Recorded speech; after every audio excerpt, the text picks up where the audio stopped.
अस्सलाम वालेकुम। मैं मोहम्मद महमूद अंबरपेट अभी अपने एमएलए साहब मल्ला रेड्डी साहब के पास आए हुए हैं अपने जो प्रॉब्लम्स की तरफ से आके अभी मुलाकात करें। अभी आप लोग हमारे भाई की ज़बानी सुनिए, बोलिए। देखिए अभी अभी मल्ला रेड्डी साहब से हमारी बातचीत हुई। आगे के लिए जो प्रॉब्लम्स है वो भी बोले और रोड के बारे में बोले और ये नोटिसों के बारे में पूछे तो सर बात करते बोले, हम अब रिप्लाई भी देते बोले और इंशाअल्लाह सर की जल्द से जल्द वहाँ पे विजिट भी होंगी। कब आते हैं वो नहीं बोले सर हमारे को। अभी अपने को तकलीफ़ क्या है वो तो ये नोटिस जो आ रहे हैं बार बार इसके लिए प्रॉब्लम हो रहा बोल के बोले हम वो भी बात करें और पीने के पानी का भी जो पानी अपने को एक दिन नहीं छोड़ा बोल के वो भी बात करें तो पानी के बारे में बातचीत होती बोल के बात हुई। हमारे मोइन भाई बोलिए। రాంపల్లి డబుల్ బెడ్రూమ్ అందరికీ నమస్కారం, అస్సలాము అలైకుం। నేను మొహమ్మద్ మెహనుద్దీన్। చూడండి, మనకు మన నియోజకవర్గం మన మేడ్చల్ నియోజకవర్గం మన మల్లారెడ్డి సార్ ఎమ్మెల్యే గారిని కలవడం జరిగింది। ఈరోజు మనం రావడానికి కారణం ఏంటంటే మనకు గవర్నమెంట్ నుంచి నోటీసులు వస్తున్నాయి। నోటీసులు వస్తే మనకు పబ్లిక్ ఎగ్జామ్ వచ్చేస్తుంది। అక్కడ రావడం వల్ల ఏమవుతుందంటే మెయిన్ అక్కడ మనకు రోడ్డు బాగలేదు, బస్సు కూడా 2-3 ట్రిప్లు వస్తుంది, బస్సు మనకు సర్వీసులు జరపట్లేదు।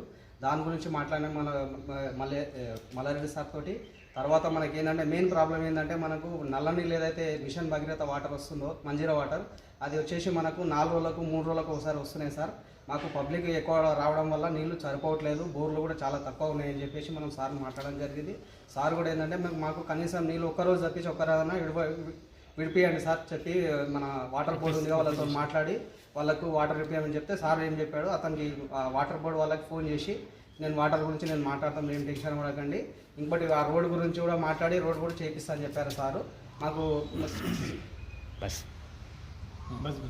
బస్ గురించి కూడా మనం చెప్పినాం, నేను 2-3 సర్వీసులు వేస్తున్నాను సార్। ఇప్పుడు పబ్లిక్ ఎక్కువ అయిపోయిందంటే బస్సులకు మేము ఇంతకుముందు కూడా నేను చెప్పాను కదా, మీరు వచ్చారు కదా, దానికోసం మేము లెటర్ వేయడం వల్లనే బస్సు వచ్చింది। మీరు ఇంతకుముందు లెటర్ ఇచ్చేస్తే మేము కూడా లెటర్ ఇచ్చినాము, అక్కడ నుంచి బస్ భవన్కి లెటర్ వెళ్ళింది, అక్కడ నుంచి మీకు బస్సు వచ్చింది।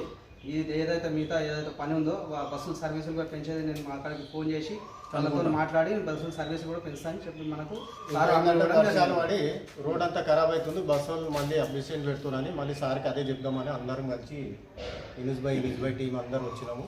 ఫస్ట్ మేము చేసినామంటే సార్తో కలిస్తేనే సార్ లెటర్ ఇస్తేనే బస్ భవన్లో వేసినాం।